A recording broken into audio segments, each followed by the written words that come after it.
Welcome to the Marsh Power and Utility webinar. We will be starting our webinar shortly.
Once again, a very warm welcome to the Marsh Power and Utility webinar. We have close to 54 participants already logged in, and we have 2 minutes to 4 p.m. when we'll start our program.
A very warm welcome to all the participants for the Marsh Power and Utility webinar.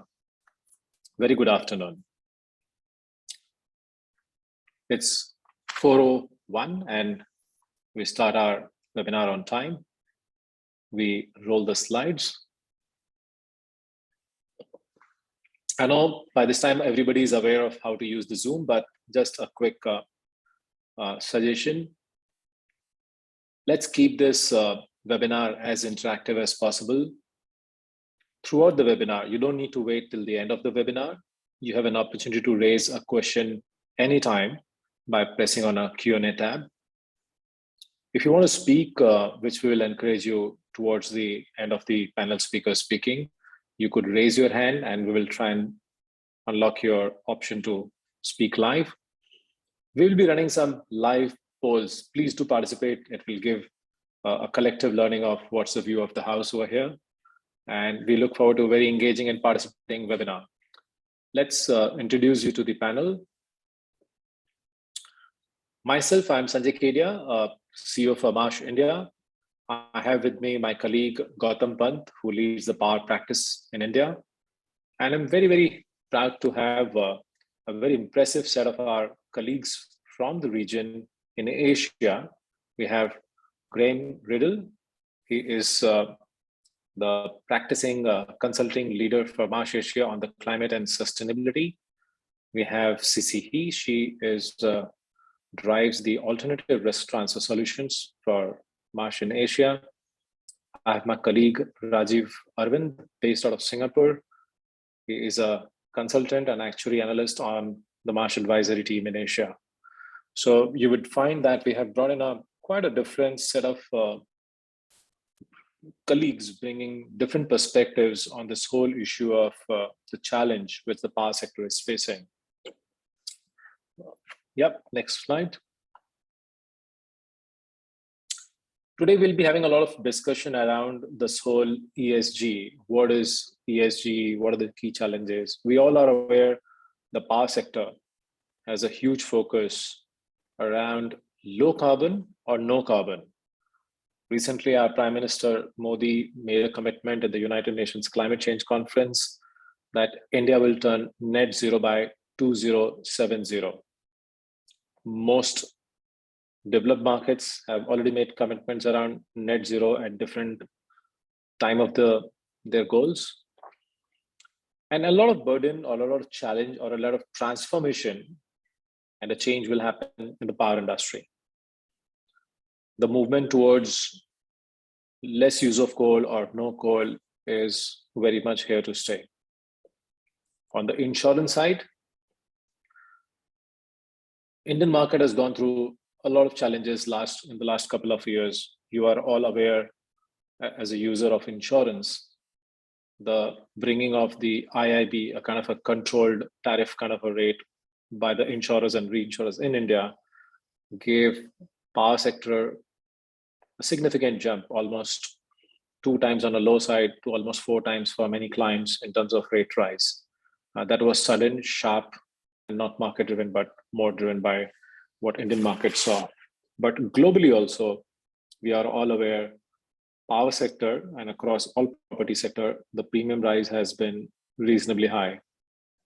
But not only the rate rise, the coal as a medium of power has seen a lot of withdrawal of capacity almost every year we progress on the facultative reinsurance market. This is a significant challenge for the market. So at one hand, we have rate rise, another hand, withdrawal of capacity with all these challenges. And we also aware the transmission and distribution. It doesn't have much insurance solution or a very limited solution in terms of limits availability in Indian market and even globally. So with all these challenges and the challenges continue to rise, what is it that you as a client can do?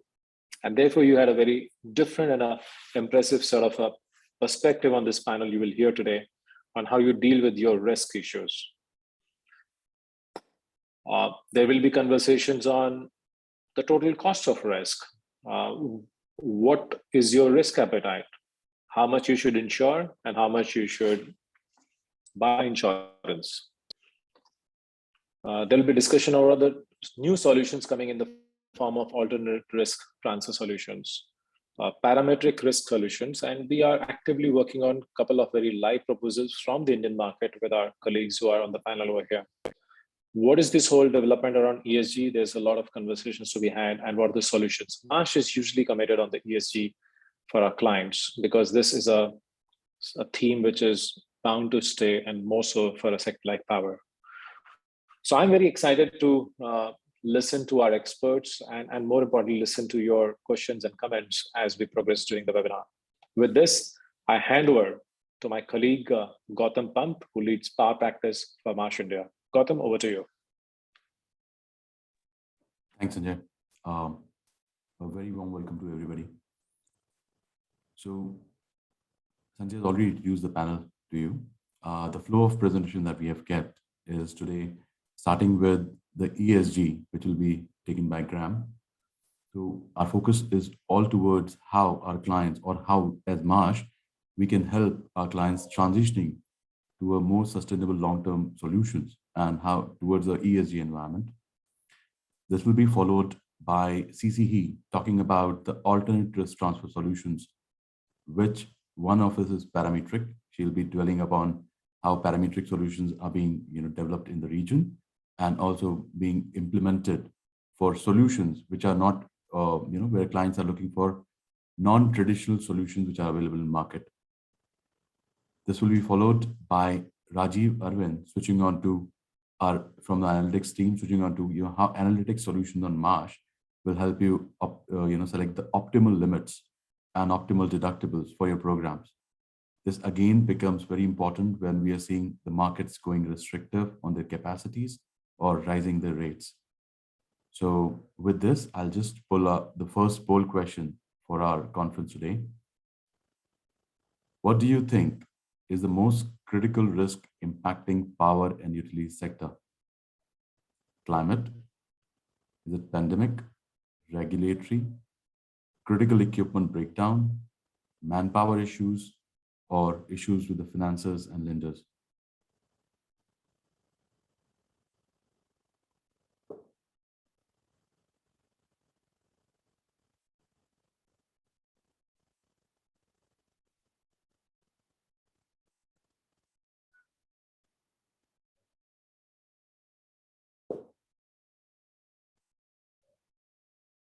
Great.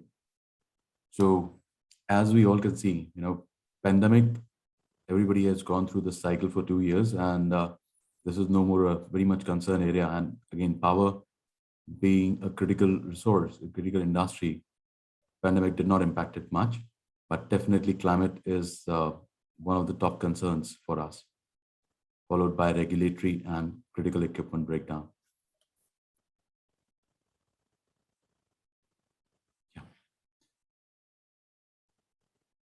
Let's move on to the next slide. Now I'll request my colleague Graham to start with his presentation on ESG and climate risk. Graham. Perfect. Thank you so much, Gautam, for the introduction. And that poll question sets up this conversation very well, with 56% of your participants kind of listing climate as the biggest risk. And I think, with everything that's happening in COP26 in Glasgow right now, it's a rapidly changing space. The risks are jumping up in all directions. And now with India signing up to net zero, we have around 88% of the world's economy subscribe to the net zero ambition, which is a significant amount, and definitely kind of leads hope that we might maintain or might achieve the ambitions of the Paris Agreement in 2015 in terms of limiting extreme climate change. If we start with a poll question, yes. So this is a poll question now focused particularly on climate and sustainability and kind of understanding where you are on your journey. So where is your organization on its efforts to identify and manage climate and sustainability risks? So is it not being discussed? Are you just starting the journey? Are you making good progress in the integration? Or are you fully integrated into your risk management and looking at what's next for your organization? Interested to see where everybody is on the journey.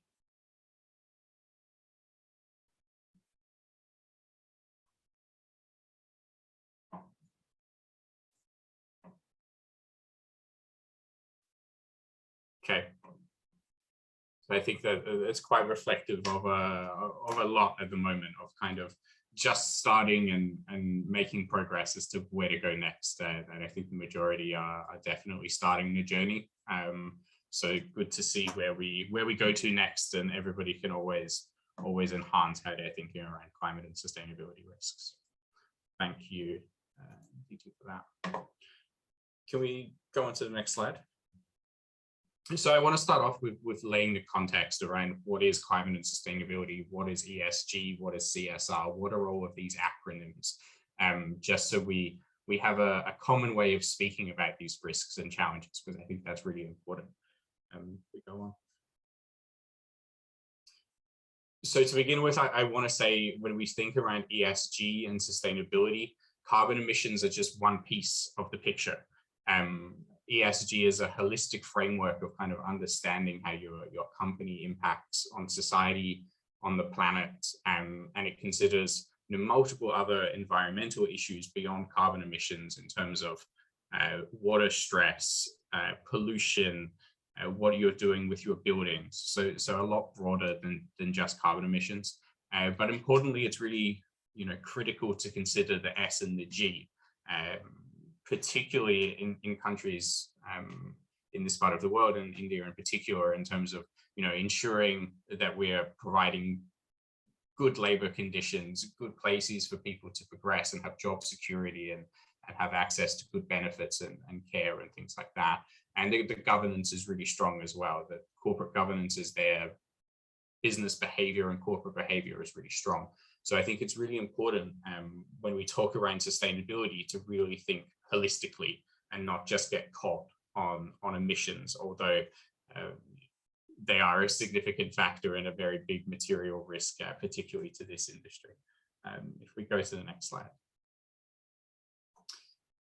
And I want to talk around where it's originated from and the direction that ESG and sustainability is going in comparison to CSR, which lots of companies have been doing and have been doing some fantastic work in corporate social responsibility.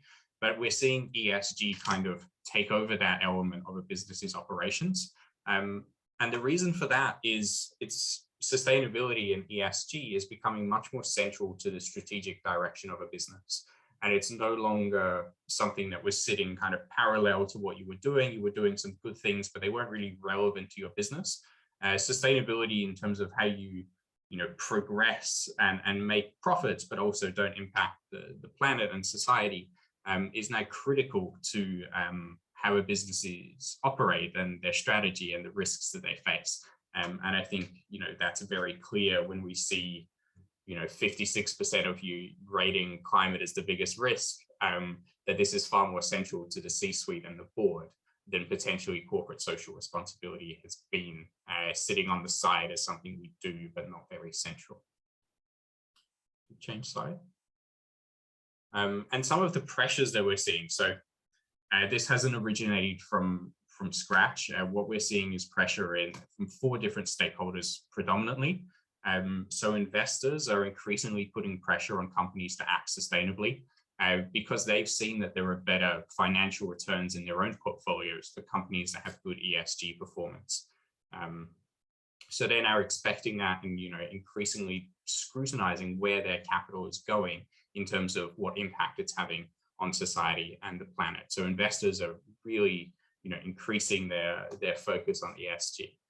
Regulators as well, and India in particular recently has obviously introduced ESG reporting requirements into the Securities and Exchange Board, and the central bank is increasingly looking at this as well.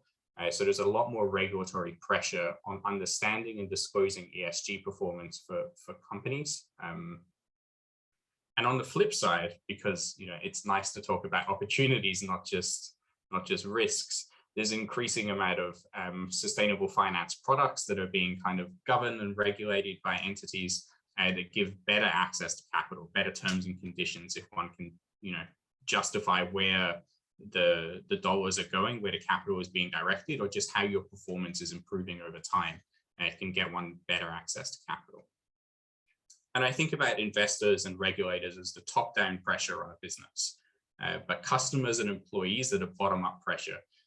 And increasingly, we're seeing customers and employees expect their dollars and their time to go to businesses that are aligned to their own values.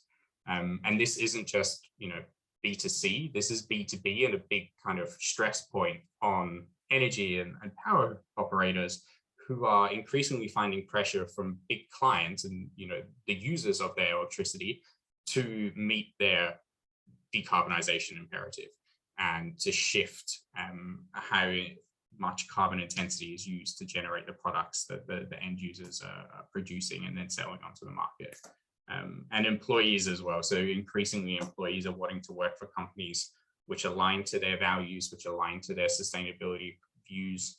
And we're seeing this predominantly and very strong in younger generations who are increasingly taking over a larger part of the employee sector and the buying sector.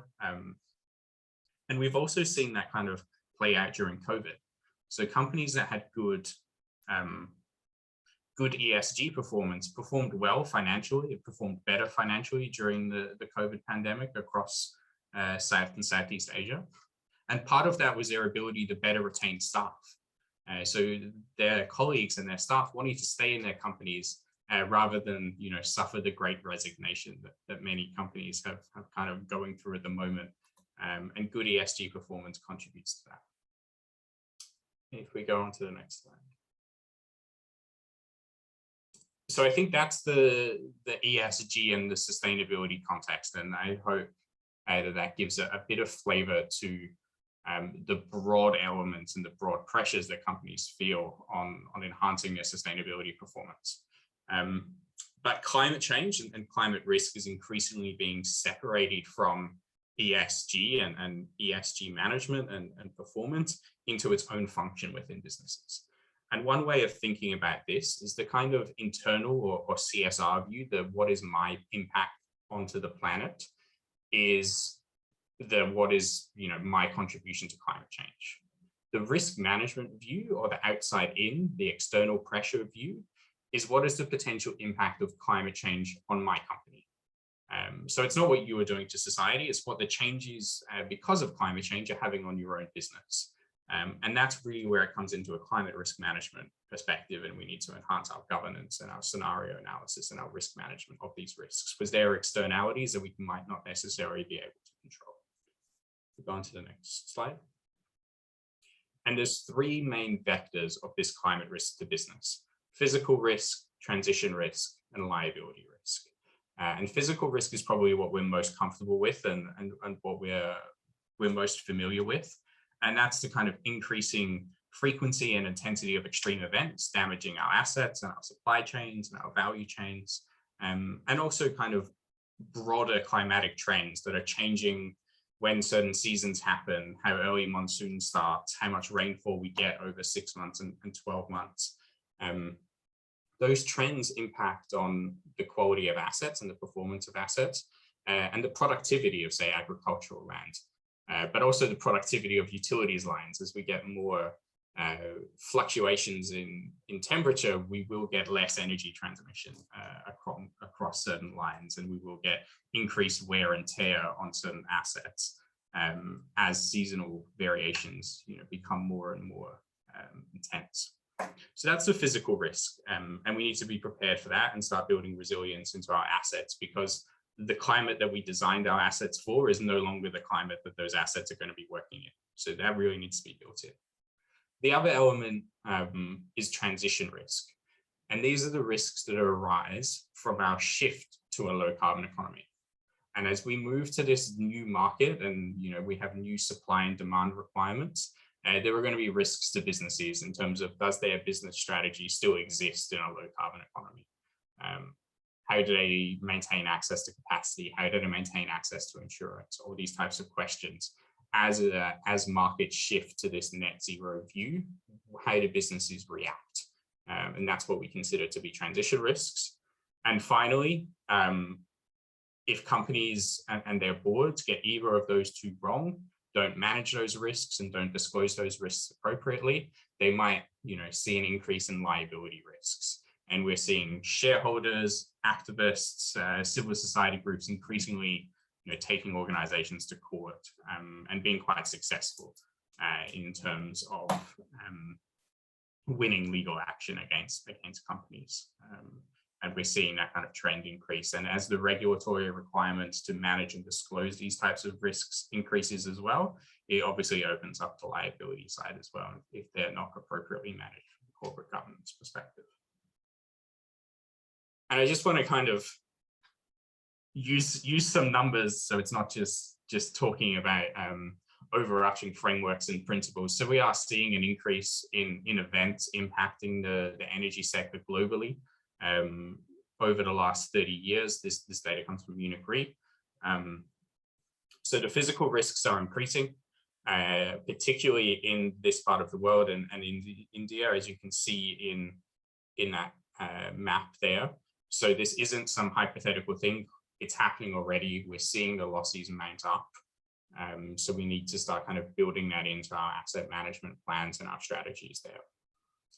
And similarly, if we go on to the next slide, the transition risks are definitely pertinent for the energy and power sector.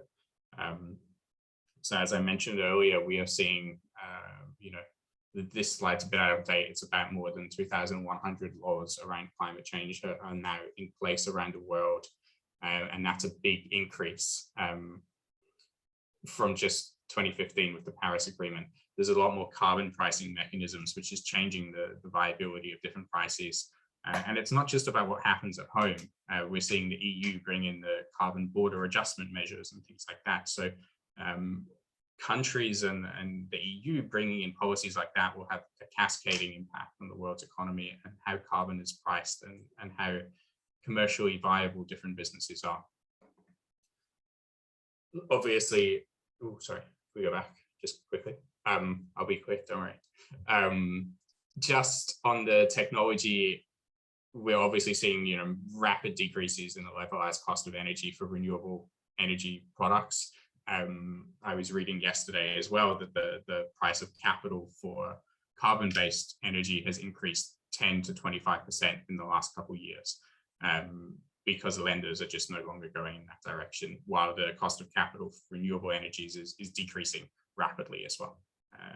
But of course, that means there's opportunities. And I think for the energy and power sector, there's obviously opportunities in new technologies and clean energy. There's a lot more shifting to energy as a service and offering different types of solutions for customers.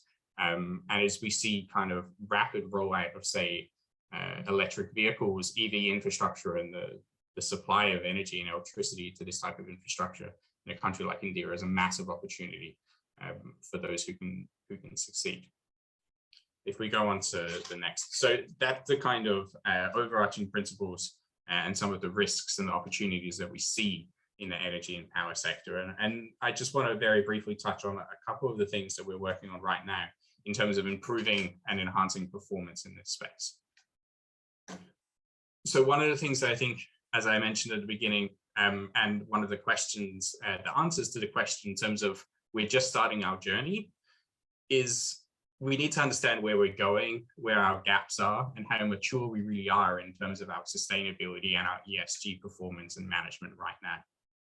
So what we do with a lot of clients is use existing frameworks, sustainable finance frameworks, etc., to help clients understand where they are right now, how mature they are in managing ESG and climate risks, and identifying gaps that they need to enhance. And if we go on to the next slide, we go, perfect. One of the ways that we're doing this is Marsh has recently launched an ESG risk rating index, which our clients can complete free of charge to get a score on how well they are performing right now across E, S, and G, and the material areas of concern for their business. And what this kind of scorecard does is identify some of the critical sustainability and climate risks and opportunities for your business.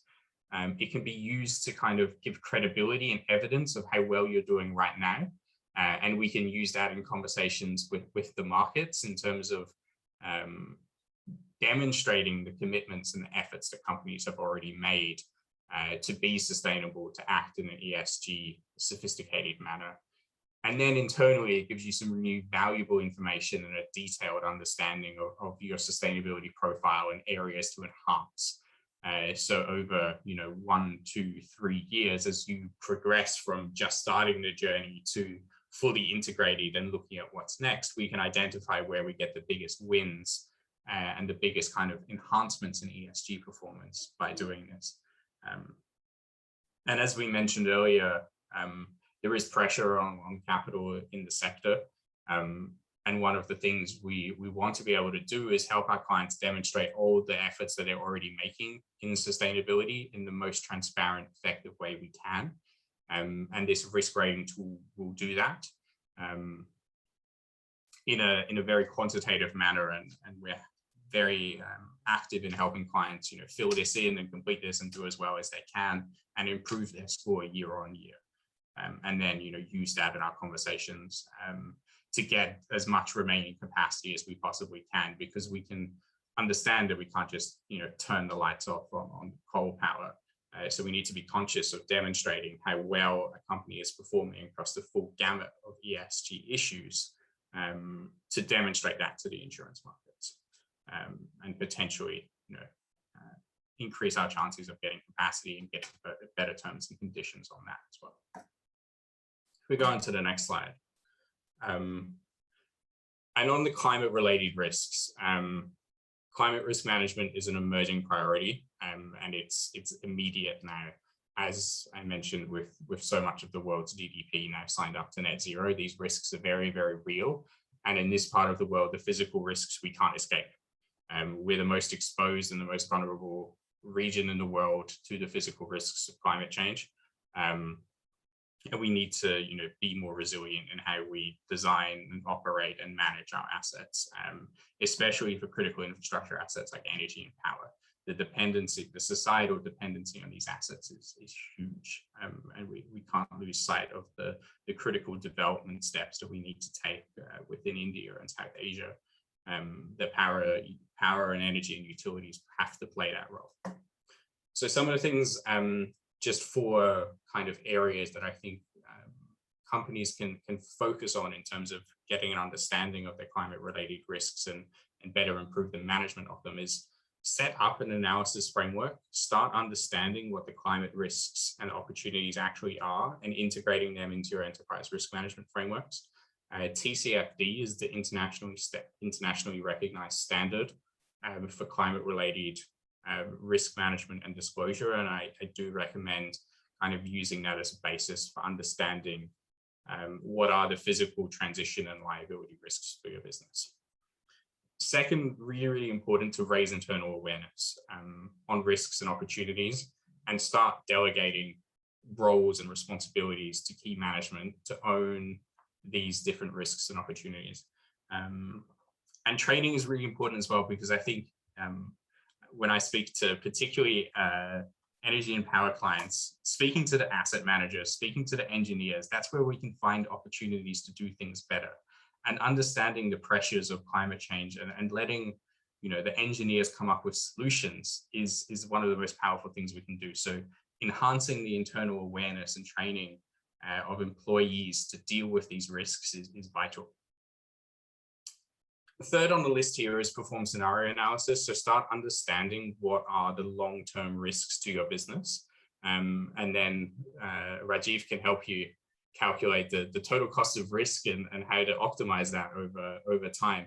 But to understand over the next 5, 10, 20 years under different climate scenarios, what the different risks are and how they translate to your financial KPIs is really, really important to start building the business case for taking action. And as I said at the beginning, this is vital and of importance to the C-suite and the board. So translating it to financial KPIs is really important to start raising that and building that business case to take action and build resilience into a business model. And that's my last one is, start focusing on resilience, start defining risk improvement approaches long-term. The energy and power and utility sector is very capital intensive. It's very long-term planning. The assets are in place for decades. So building an understanding of how they need to be designed for future climate events is important. and also understanding how the management and the operation of those assets under increasingly frequent severe events is really important as well, because thinking that a business interruption event under an extreme weather event is only going to happen once every 10 years, but because of climate change, it's now happening 2 or 3 times a year is a very different scenario, and might mean you need to change your asset management principles and your take on more risk if that's what's now happening. Just on my last slide to wrap up quickly is 3 areas that we can help with in terms of analysis and modeling. Running and identifying your climate-related risks and opportunities, building that into your risk taxonomies and your enterprise risk management framework, super important. Then a transition risk assessment. So understanding what are the different impacts of carbon taxes and future prices on carbon. How do they change your business plans and your business models? And how does that change the financial viability of different strategies? And understanding that is key to deciding where to go.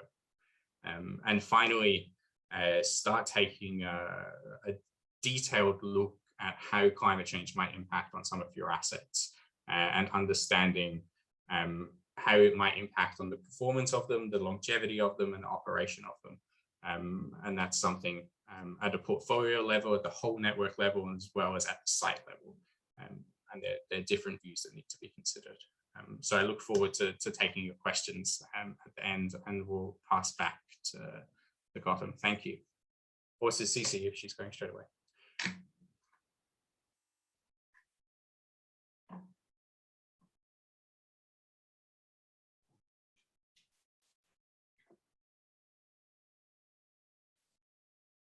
Okay, thanks, Karma. So the next topic we have here is on the Parametric Solutions. So first, greeting to everyone. Good afternoon. Very great pleasure to be here today and to giving you this knowledge sharing and what we can provide in these areas. So myself, I look after Asia for the parametric business, but as a team, we do leverage global experience from the global Marsh and to develop local solutions with focus on parametric, non-damage BI, and other alternative risk transfer methods. We can start with the poll questions. So here we have the poll questions on how a power and utility company is affected by adverse weather. So here to understand what weather perils are that most impacting your business. Is it the increasing occurrence of nat cat events like typhoons, flood, temperature, that's a hot summer or mild winter?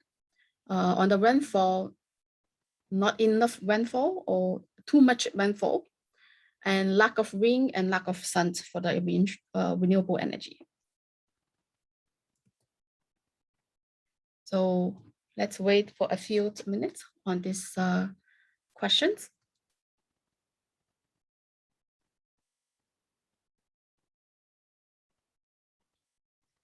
Thank you. Thank you everyone for your participation. So here we can see that, yes, so on the first, on the nat cat event, 44%, thank you. So that for each of these scenarios, for these perils, weather perils, we will have later on one by one case study to tackle each of the how parametric can help to structure a solution that will correspond to this event. So thank you everyone, so that we can move to the next slide that we started today. So yes, adverse weather conditions certainly impact the power and utility industry. So 3 main business areas across our industry globally that are impacted by weather are in the demand, supply, and operations. Namely for retailers, so they exposed to high prices in hot summer. And if they also exposed to risk that loss of revenue if there's not enough usage in electricity or in gas in mild summer or winters.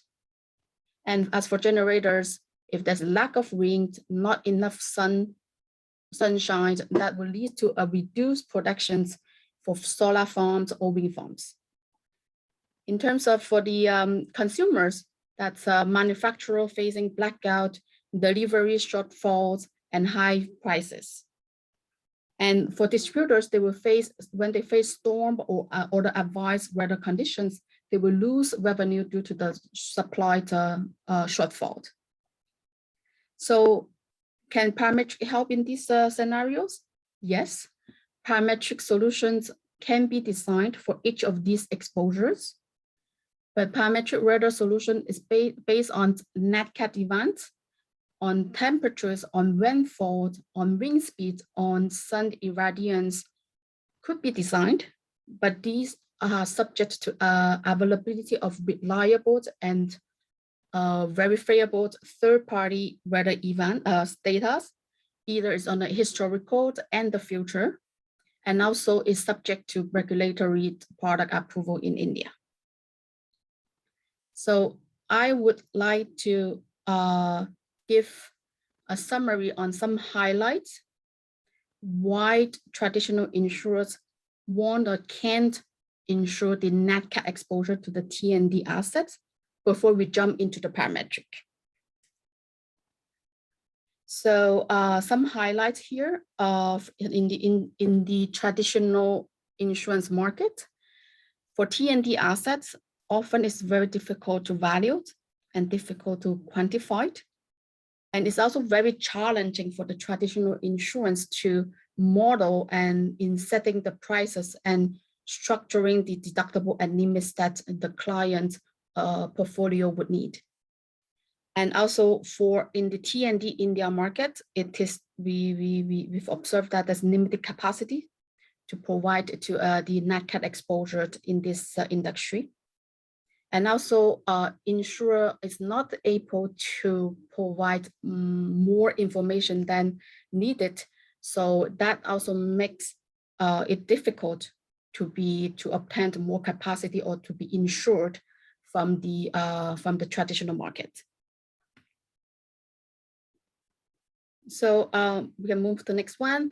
When the traditional method of transferring risk through an insurance policy does not adequately support a company's financial objectives.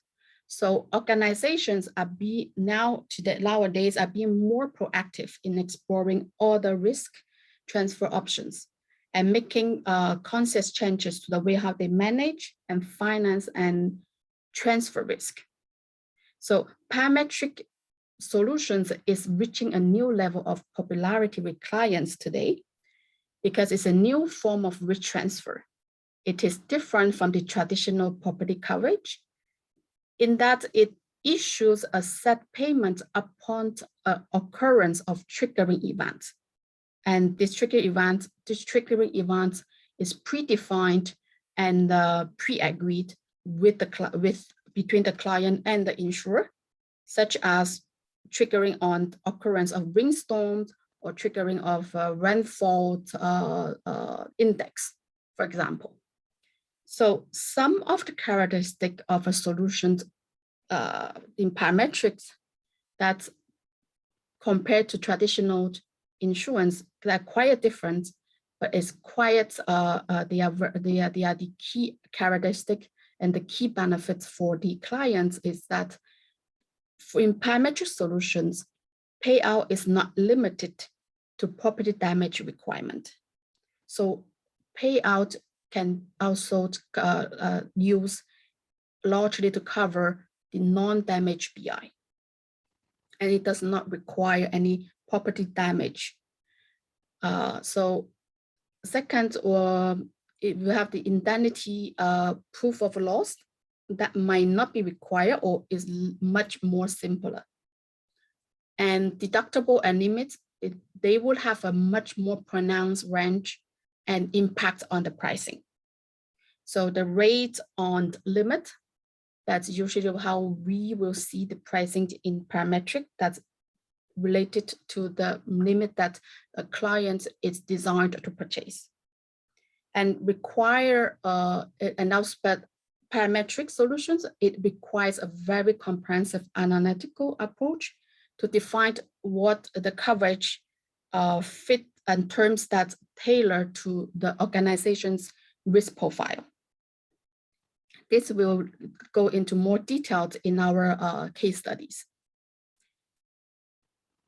Next one, I want to give a very quick round of comparing the claims process of a traditional insurance and parametric insurance. Given that claims settlement process is one of the important characteristics of parametric solutions, that sounds very attractive to many organizations, especially after event, a big event has happened when the client needs very quick liquidity support. So starting with the traditional insurance, most of you would be very familiar with the traditional insurance claim settlement process. When an event occurs, insured accesses damage and submit a claim to insurer. The insurer then reviews the claim submissions with claim adjuster assessment and validation of the claim. And finally, the claim is paid based on the outcome of the assessment. For the T&D assets, this process is even more difficult. And the final claim payment is also subject to the policy conditions such as deductible, any exclusions, or any applicable sublimits that are tied to peril, for example, for typhoon sublimits or rainfall sublimits or such. And when it comes to parametric, we can see that the process already looks shorter. The cover is triggered if the pre-agreed event parameter are met. So no physical damage is required. And the trigger are based upon robust, independently recorded and verifiably NatCat or weather event data that's very easily to be accessed, even just by yourself. For example, a typhoon event the typhoon event that happened. I think the media website would publish the event and also all the informations on the wind speed pretty fairly fast after maybe some of them are real time depending on which source of data that we are referring. Some of them are real time data published, and some of them will just few days with the report that's more detailing all the parameters that we are looking.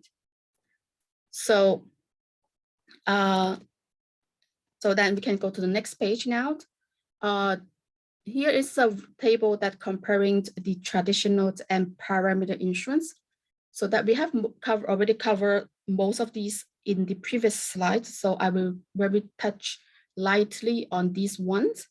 There's two items I would like to highlight in this page is that the basis risk, which is the risk that the client's collect payout does not equal to his actual losses. The basis risk in the traditional insurance are under the policy conditions such as deductibles and exclusions. But for parametric, basis risk happens when an event occurs. The client did suffer losses, but did not trigger the parameter cover because the pre-agreed trigger did not meet. So in order to minimize the basis risk of parametric covers, it will require a significant modeling and structuring on the coordination of the triggered that is agreed, that's going to be selected with the client's actual exposures. And another big difference in this is the deductible. In traditional insurance, there's some deductible levels that's retained by the client, but in parametric, most of the policies do not have any deductible. So as long as the predefined parameter is triggered in the event, that the payout will be issued by the insurance company. This we can look at more into detail in the following case studies. So we have 3 case study here. So the first one on the windstorm. So this is a case study on a typhoon parametric to Marsh, to one of our clients, T&D clients in Hong Kong. So this structure is often referred as a cat in a circle, catastrophe in a circle. But some of you might also heard it as cat in a box. It could be any shape there, basically. It could be also cat in a triangle or cat in a pentagon. So as long as this is what the coverage area that the client is looking for, the underwriters can pin it down as the area that they want to cover. So put it simple, just a cat in a circle, where it's also very commonly used in the industry for this type of peril. So for this client to buy this parametric typhoon cover, the motivation is that is a risk management exercise against the uninsured T&D assets. And after the 2018 typhoon Mangkhut happened, there was no coverage for T&D systems in the traditional market that we can find. So this structure is quite simple. So this defined of the scale of the wind with the wind speed on a 10-minute substance wind speed basis. So here, category 2 typhoon, category 3, category 4 typhoon with the wind speed defined. And the critical distance, it's the radius of this circle, which is also the coverage area, the area that the client wants to cover. And the payout is based on the limits and how it triggers. For example, taking the Mangkhut typhoon in 2018 as an example. So within this circle that we draw, 110 kilometer radius. So the typhoon is struck that when Typhoon Mangkhut passes Hong Kong, it actually entered this circle, and the speed, the wind speed, the 10-minute substance wind speed when it entered this circle is recorded as 175.94 kilometer per hour. So this is the observations of the wind speed at the, and it did enter the circle predefined. So first, yes, two main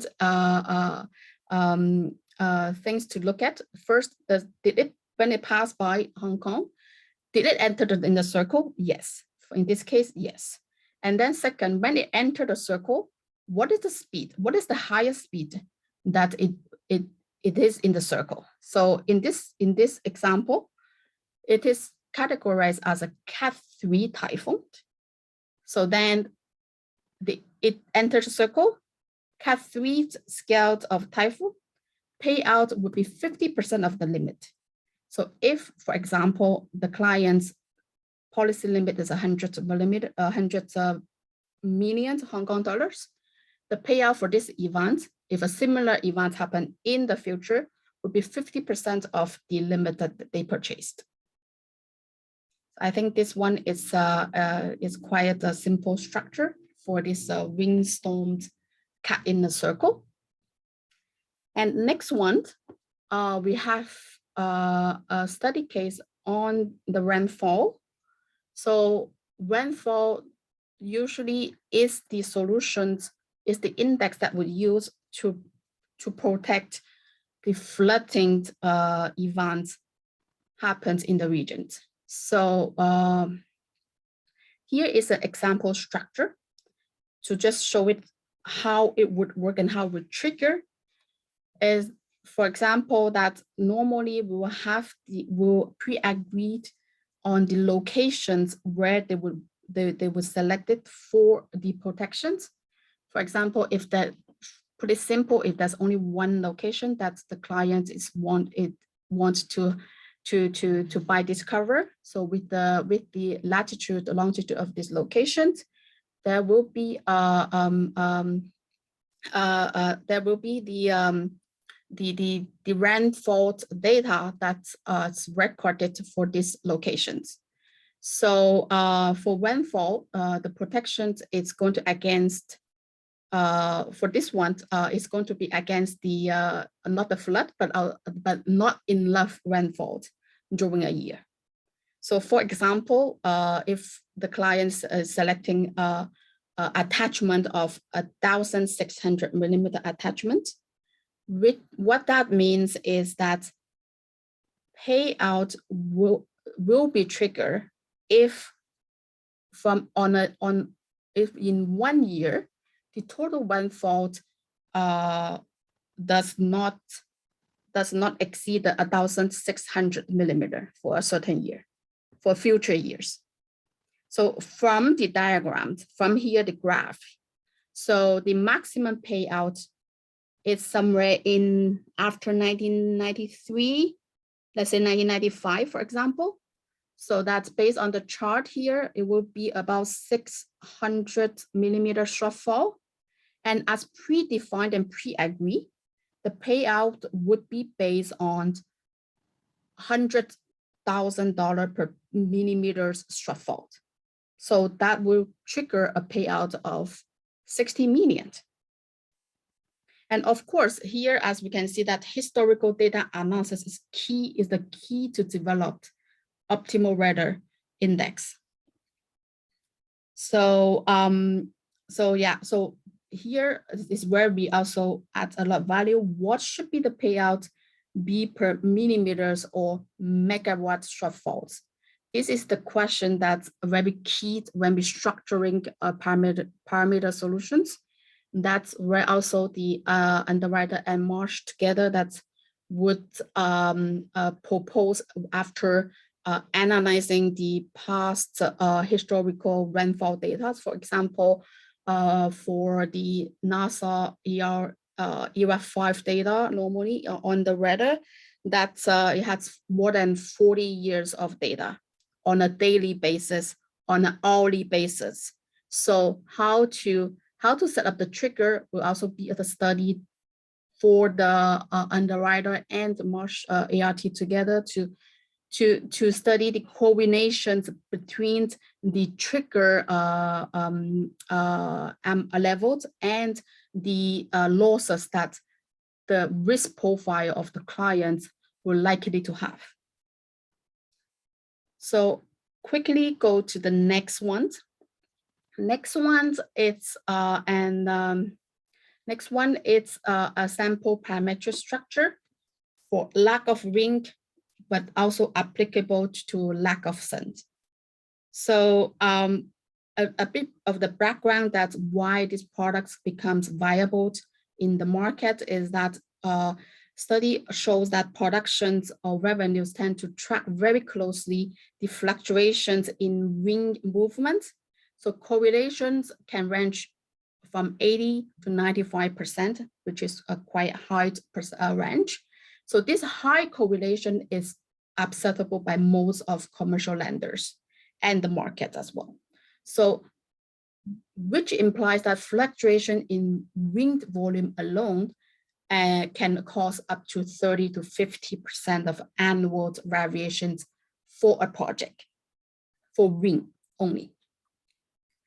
So when the actual performance of a wind project could be significantly different from the original projections, so due to, let's say, not sufficient wind during a year, this would potentially raise the risk that the investment of this wind farm could fail. So to help to hedge this risk, Marsh has developed a solution together with the market, guaranteed energy output against wind volatility. So the concept on that is that the insurance maps the pre-agreed mathematical functions between the wind speed and the productions. So hence that we create a positive revenues. So it's a modeled output for the wind farm. The insured then would underwrite based on wind speed reading taken from an independent satellite source. For example, the NASA data on Iraq 5 data. So I will quickly wrap up on this, that the event trigger will be based on the wind model output that's less than a pre-agreed trigger. So, and that's where the coverage will be triggered and payout will be issued. So as a wrap up and takeaways from these parametric solutions to the adverse weather that's in the power industry. So no requirements of physical damage. It covers the non-damage BI losses, which provides a great liquidity, a quick liquidity to clients post-event. It also covers the underinsured or uninsurable risk in the traditional market. And its feature of fast payout, very transparent claims process, quick liquidity to clients, it really helps the clients to manage after event occurred, and it helps the business continuity. So on my last slide here, that we are happy to take your inquiry and assist in the best effort that we can for our clients, especially in terms of modeling, studying the relationship, the correlations between the historical losses exposures, and to design a tailor-made parametric solutions that fit your expectations in terms of risk exposure, risk management, and budget. And to make the best use of non-traditional markets, it is usually necessary to undertake extensive analytical analysis, which including the stochastic loss forecast and potentially some catastrophic modeling. That's where we have our Marsh Analytics Solution teams in the next topic, who will walk us through their risk finance optimization process. So here ends my presentations. Thank you, everyone. Hey, good day, everybody. My name is Rajiv, and thank you, CC, for your insightful presentation on the parametric part. The next section would be about risk finance optimization. If you can go to the next slide, please. What is risk finance optimization? So we consider this as a framework to establish the best way to purchase insurance for you. Now we have a certain few steps that we follow within this process, and this framework gives us a very robust way of actually quantifying your risk and also helping you take decisions in a structured manner. So as you can see on the screen, there are 5 key steps that we follow in this particular process. The first one is to establish your risk tolerance. The second is risk modeling. Third is overlaying insurance structure, looking at your ECOR, which is the economic cost of risk, and eventually helping you design and evaluate an optimal structure. Now, I will be taking you through all of these sections individually and the rest of the presentation. But before we start that off, I just wanted to also highlight what are the benefits and outcomes of such an exercise. Now, the primary aim is to help you save money. So one of the metrics that we use is the economic cost of risk, which looks at a combination of your retained losses and your premiums paid. Now, minimizing the total or economic cost of risk would help you get savings in purchasing insurance. Now, the next advantage is to have a better understanding of your risk itself. And a better understanding, especially on not just your average losses, but then your volatility, will help you manage the risk better, and also look at linking back to the risk tolerance aspect to make sure that the risk that you're taking is actually within the limits acceptable by the company. So that again helps us link back to one of the more critical questions on the viability of taking more risk. Once we then understand the risk, we can also look at the current insurance structure and how that helps you mitigate a lot of these risks, and also compare it to alternative structures, which will then help you compare current and alternatives and see which one provides you with the lower costs and hence optimizing the economic cost of risk again. And the final part is actually an audit trail. Now, it's like, how did you come up with this new particular insurance structure that you're proposing to purchase? And this analysis then provides you with a quantitative framework, again, of saying that, we were at a certain insurance policy, we're purchasing this. We understood that moving to another policy or another policy with varied limits or deductibles would help you optimize your insurance purchasing. And this provides you with the audit trail of saying, this is the reason why we moved from this particular insurance structure to a new one.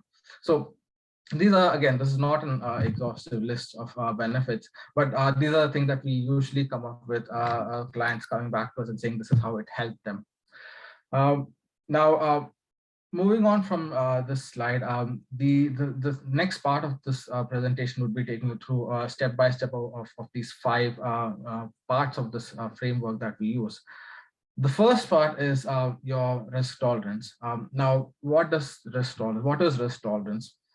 It is essentially understanding your resilience to taking on more risk. And we analyze your financial data, which is usually your balance sheet and profit and loss accounts, to help see what kind of additional risk can be taken on the balance sheet without significantly impacting any of your key financial metrics. There is no single methodology of calculating the risk tolerance. And we usually, as you can see on the slide, there are 4 methods that we've used here. The first one is a component of your net profit after tax. The second method actually uses 5 metrics, and we use a weighted allocation method on that. Again, the third also uses a few key financial ratios. And the fourth method is an equity stock drop. Now, this is predominantly for only listed companies. But what these 4 methodologies essentially give us is a wide range of results on your ability to take on more risk. And what we then do as the next step is to understand what is your risk appetite. Now, this helps us quantify the risk tolerance, but there are a lot of other qualitative elements that you may consider when you want to increase your deductibles or even reduce your limits. Some examples could be, as Graham mentioned, emerging risks. So you may be quite mindful of the emerging risks, and you may not want to dedicate a lot more of your available resources on risks that are currently being insured. So you may want to consider that when you're setting the risk appetite for your own company, especially with respect to risks that are currently insured. And as CC mentioned, there could be risks that are currently uninsurable, or there is limited capacity in the market to actually insure out the risk. So that mitigation effectively falls on your own balance sheet. Then that is also another concern that you may have, and hence your risk appetite may be a portion of the risk tolerance that you can set aside, because you are mindful of a lot of external factors as well. So it's a combination of your assessment of risk tolerance, but also your own internal assessment of risk appetite and how much is the willingness to take on more risk by the company that will help us come up with an effective range of risk-taking capacity for the client. And once we have this range, we can then move on to the next part of the analysis, which is optimizing your insurance structure. I'd like to stop here and go to the next slide, which is a poll question. Now, you've now understood what a risk tolerance is, or a risk appetite would be. Now, would you consider undertaking a risk tolerance or an appetite exercise? If you would it be only to understand the overall risk tolerance? Or would you assess the risk tolerance and then follow up with additional reviews on risk appetite also? Or are you already well aware of your risk tolerance and appetite, and you just want to move on to the next steps of the analysis, which should be optimizing your insurance structure? I'll give it a few seconds for the participants to answer this. Thank you.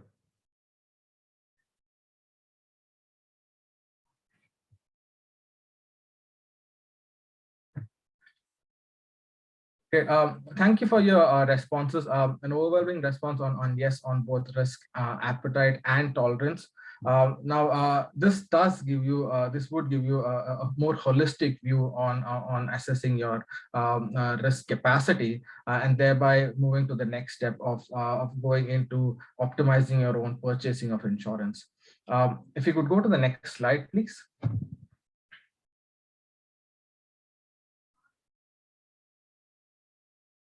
Now, once we've analyzed what your risk taking capacity is on, and the risk tolerance does give you a bird's eye view on risk taking capacity, the next step is to go a bit more into detail of the risks that are currently being insured.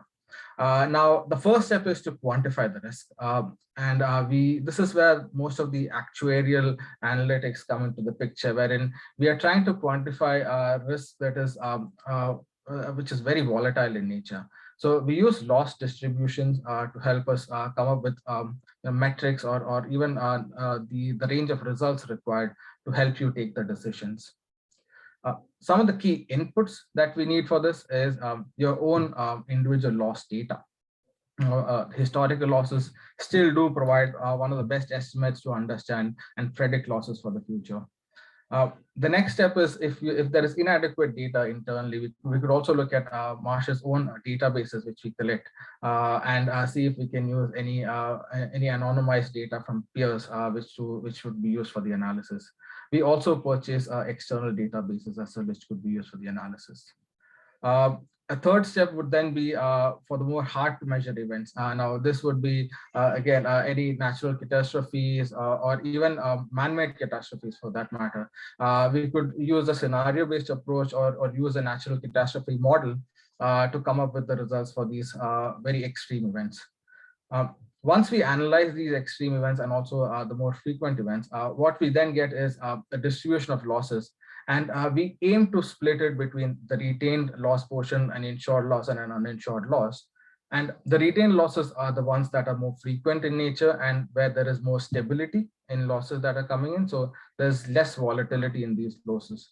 The insured part would be a little bit more volatile. You wouldn't see them very frequent. And the uninsured are the more extreme events. So we tend to split it across these three sections. And again, the next step would then be to help link this to your risk tolerance and appetite and help you take that decision on where do you want to retain the risk. If you could go to the next slide, please. Thank you. So once we've understood the risk, we then overlay the current insurance structure that you're purchasing. So what is your deductibles and limits, and then see how the current risk mitigation is happening. And the graph that you see in front of you is a result of that exercise. Now, there are two key graphs, the bars that you can see. The light blue are the retained losses and the dark blue are the transferred losses. So what we are trying to assess is of the losses that are being generated based on your own insurance structure, how much are you actually retaining in your own balance sheet, and how much are you actually ceding to the insurers and thereby utilizing the insurance capacity that you're purchasing through paying premiums. As you can see on the right, the box on the right, insurance does remove loss volatility for the company in the more extreme events. So let's look at the 1 in 200 year scenario, where you are retaining about 56,000 in losses and transferring around 410,000 in losses. So that does provide effective mitigation of risk through the current policy itself. And you can also see the long-term losses on how you're retaining around 7,500 in losses and transferring out about 44,000. Now, this is where the question arises as to, do you have capacity to take on more risk? And if that is the case, what will be the impact on the insurance premium that you're currently paying? What is the impact on the volatility of losses that you're retaining? And this is where we come in to say, okay, what are your key decision-making parameters? And we help you through this process by making sure that the key metrics that you are choosing are incorporated within our analysis, and the results that we produce are fit for purpose here. If you can go to the next slide, please. One of the key metrics that we use when we are deciding on an insurance purchasing is the economic cost of risk. Now, you may have come across a similar term called total cost of risk. we define the total cost of risk as only the first two elements that you can see in front of the screen, which is estimated retained losses and insurance premium. How an economic cost of risk differs from total cost of risk is we look at the implied volatility that comes in by taking a decision on increasing your deductible or reducing your limits.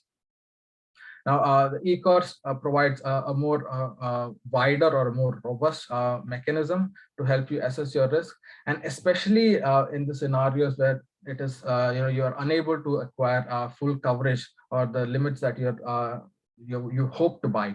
The implied risk charge can then help us understand how much of the risk is actually exposed to you in the more extreme scenarios, and you could use that as well when you're taking a decision on the insurance purchasing.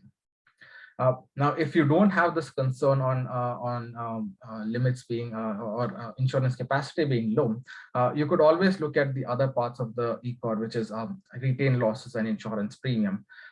Retained losses would be based on your deductibles and how much are you expected to retain through that over the course of a year. And insurance premium would be what you expected to pay out. Now, all of these put together is what as we call economic cost of risk. This metric has been quite popular when we look at energy clients, and it's predominantly because of the addition of the implied risk charge, which helps you understand the more extreme events and how that impacts your own risk and retention. If you can go to the next slide, please. Now, once we've understood your economic cost of risk, we also have an understanding of your risk tolerance based on your previous analysis of the risk tolerance on step 1. What we then do is to combine these two and then understand how to help you make the optimum decision. Now, the program with the lowest e-core could be considered as the optimal structure. But if the effective retention that you see is above your risk threshold, then we may not recommend it. So this is how we actually combine not just savings, but also taking into effect the volatility of expected losses when we are helping you make a decision. Because it is not just about saving money, but it is also about ensuring that in the more extreme scenarios, you have a mechanism to mitigate the risk in a way that you would like to, or in a way that the company has certain plans on the risk appetite in itself. So this approach then helps us have this more holistic view on both risk retention on an average basis and also on the extreme basis, and to ensure that you are when you're taking a decision on your insured limits, you also understand the negative impact of actually losses exceeding your limits, and thereby impacting your own retentions and then your financials as well. Now, we do have another poll question in the next slide. This would be more on some of the metrics that are decision-making metrics that you could use when you're purchasing insurance. Now, if you could note down which are the top 2 decision-making metrics, a few examples provided are your budget or premium outgo for the next year, your net premium outgo, which is your premiums less claims paid by insurers over the last 3 to 5 years, your optimal deductible and limits, your economic cost of risk, or other metrics that are not stated above. Now, the optimal deductible and limits could also sit within your risk appetite if you have an assessment of that already.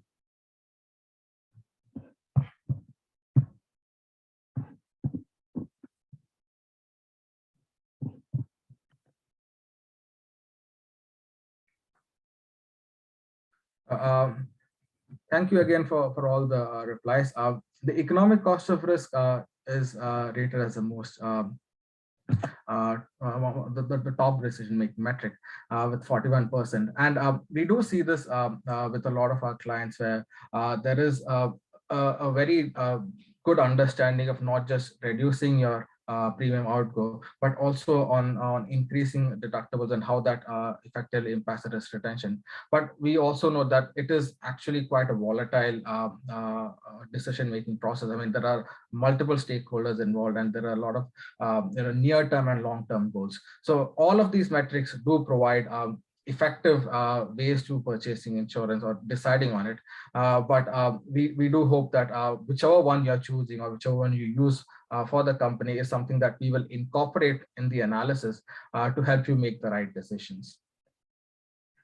Now, we've understood what the risk finance optimization framework is and how we are trying to bridge the understanding of insurance and how do we actually use analytics to help you choose a certain insurance limit or deductible that is fit for purpose again. Now, a few case studies that we have is to further delve into how this has helped clients. I wouldn't want to go into too much of detail in with respect to the time available. So if you can look at the findings and recommendations for this particular client who was a power generator and supplier, the client was looking at a hardening market and hence increasing premiums. So what we recommended was to renew with an increased deductibles. This generated a premium savings of around 7% and also provided assurance to the client that the economic cost of risk was reduced by 5%. So as you can see, there was a 7% reduction in premiums, but it was eroded away because of increased retention, and hence the economic cost of risk savings was only 5%. Now, why this is important here is that when we look at a long-term picture of understanding the insurance purchasing for companies, when we set these risk tolerances, we don't want to set it for a 1-year time frame. We'd ideally like it to be a medium or long-term scenario if possible, and help our clients in that journey towards achieving certain target. In this case, with the power industry and with the restrictions that may be coming up with respect to capacity constraints, this is where we'd really like to work to understand how well we can increase your deductibles or reduce your limits and help quantify the impact of such analysis in a manner that we've shown before, and see how it not just impacts your average savings, but also the most extreme scenarios and how it impacts your balance sheet when you don't have adequate cover. So this process of risk finance optimization can provide you with that element of understanding your volatility, but also helping you reduce your costs where possible. If you can go to the next slide, please. The economic cost of risk again was the next key element of our analysis for the chemical manufacturing firm Marsh India. And in a similar manner to the previous example, we recommended optimum structures. And in this case, they had a captive insurer. So it was a risk retention vehicle, which helps you retain more risk where needed by having a more structured risk retention program. And again, here the economic cost of risk were reduced, and that helped the client save money. So these are some of the examples, and again, this is not exhaustive. We've just tried to put across a few key ones, and we do work with a variety of companies and with varied requirements on reducing not just e-core, but also helping them understand volatility. We use this framework to help achieve this particular outcome. Now, this brings us to the end of my part of the presentation as well. Now, I'd like to hand it back to Gautam to take you through the Q&A.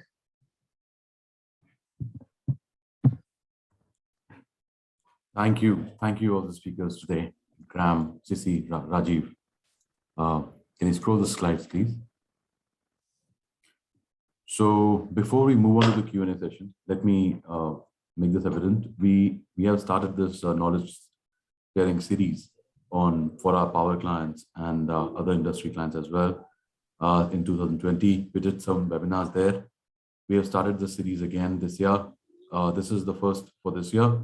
The next chapter 2 of this webinar will be covering large losses as in power industry, implication of underinsurance and valuation on the claims, which is a very, very relevant topic that we feel from the claims perspective, and again, something new on emerging risk, which is the cyber protection gap, emerging risk solutions, and increasing demand for environmental liability insurance. Just taking a cue from the ESG framework, where we are talking more and more on the environmental side, the GHG, greenhouse gases, the land use, water use, and everything around it.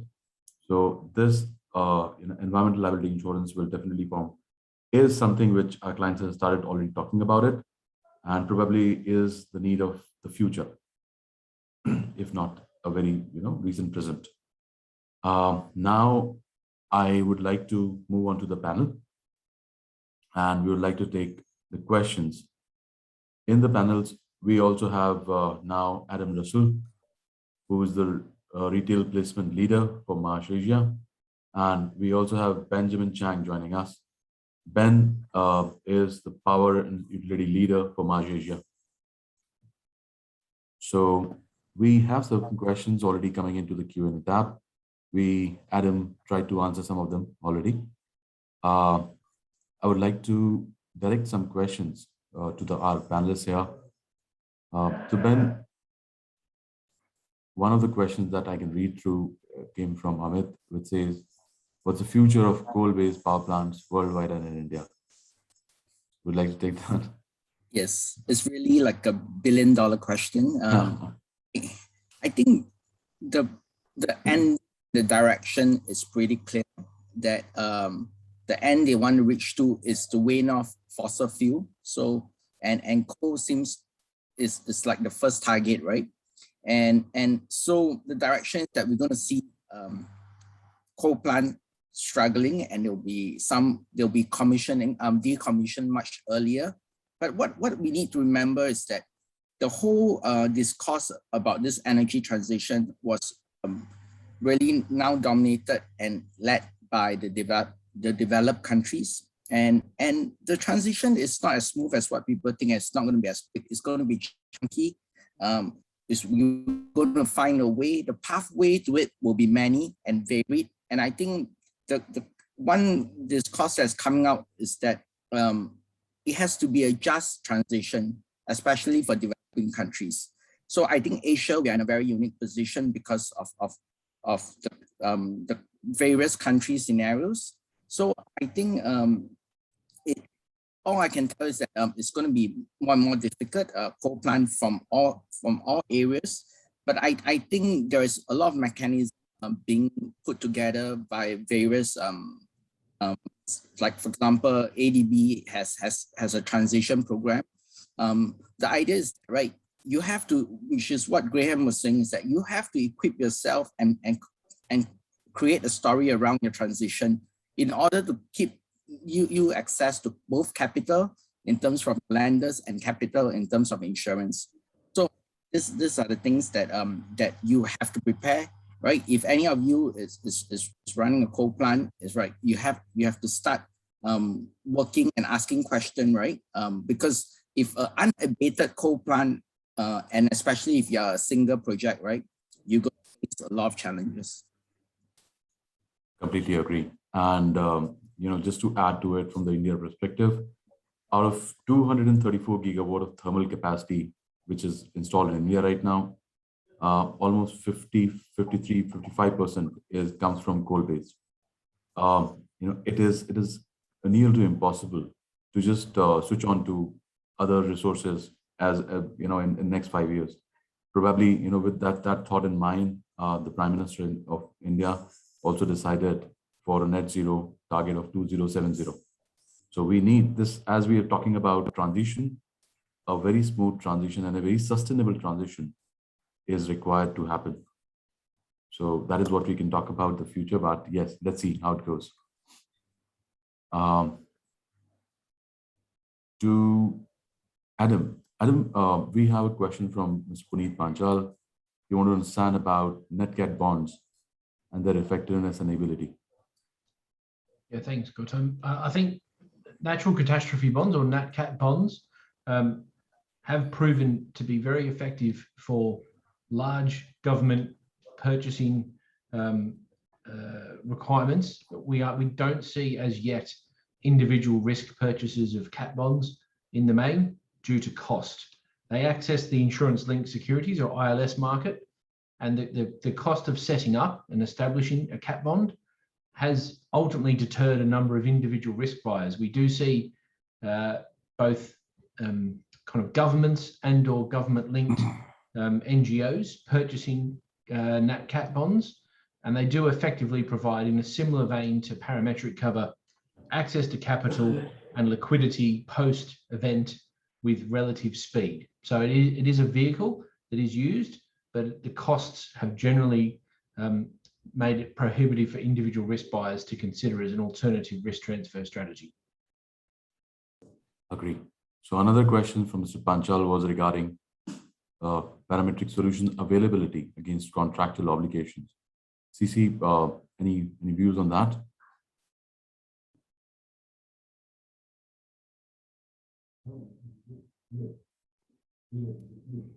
Yes, thank you. Thanks.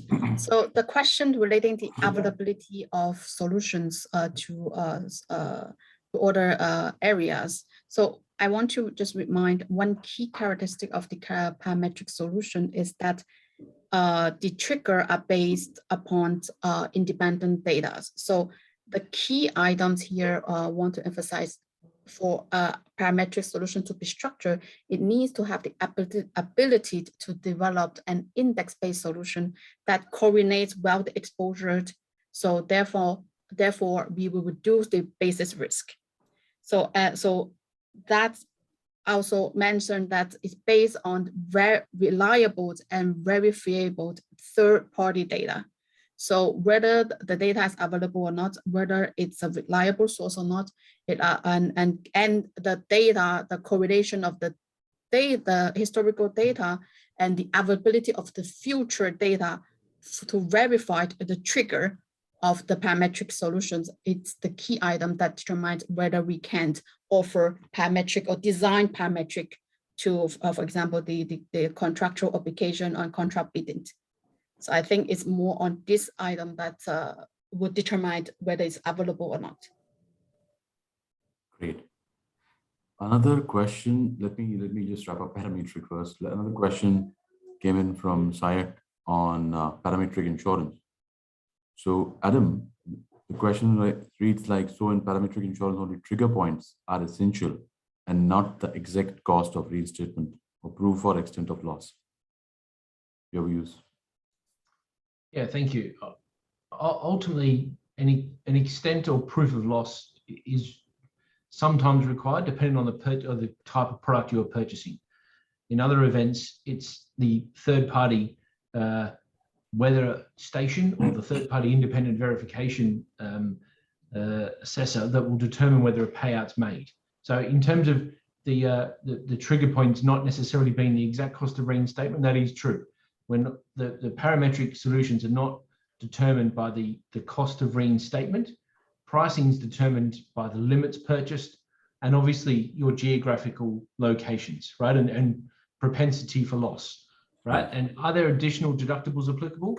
There are deductibles applicable for certain parametric solutions or ultimately basis risk determining factors. So they're not going to be called deductibles in a parametric solution, but they would operate in a similar vein.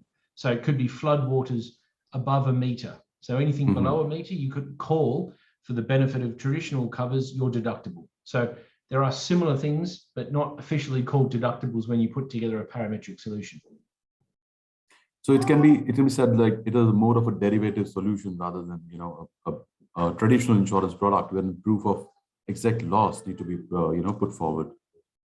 Yeah, correct. Right. So if the measurements have been obtained or the loss triggers have been met, floodwaters, wind speed, earthquake intensity, right, and ultimately it's within the parameters of the policy you put together, the payout is predetermined up to the limits that you've purchased. It's not linked to the loss that you've suffered directly, right? So you can have a broken window and a significant revenue outage that can be covered. In the same vein, you can have ultimately a significant revenue loss as well as a physical damage loss, and it will pay out determined on the policy limit and the trigger points rather than assessing damage as we have done in the traditional sense for a number of years. Great. There are a few more questions that we will definitely, look to answer. I would like to understand, are there any other questions somebody want to, speak up or something like that? I first of all, let me take this opportunity. We are actually right on time to close our presentation. But with this, let me thank each and every participant to be, patiently listening to us, and getting valued through this the entire session that we have run today, and for your very enthusiastic response on all our poll questions. We just believe that these knowledge sessions are good for you, and you definitely gain something out of it. We all are available. Our details will be shared. We will share a copy of the presentation with all the participants who joined today. And for anything, please reach out to your respective Marsh colleagues or us. We'll be available to answer your queries and to create solutions towards probably a low carbon economy.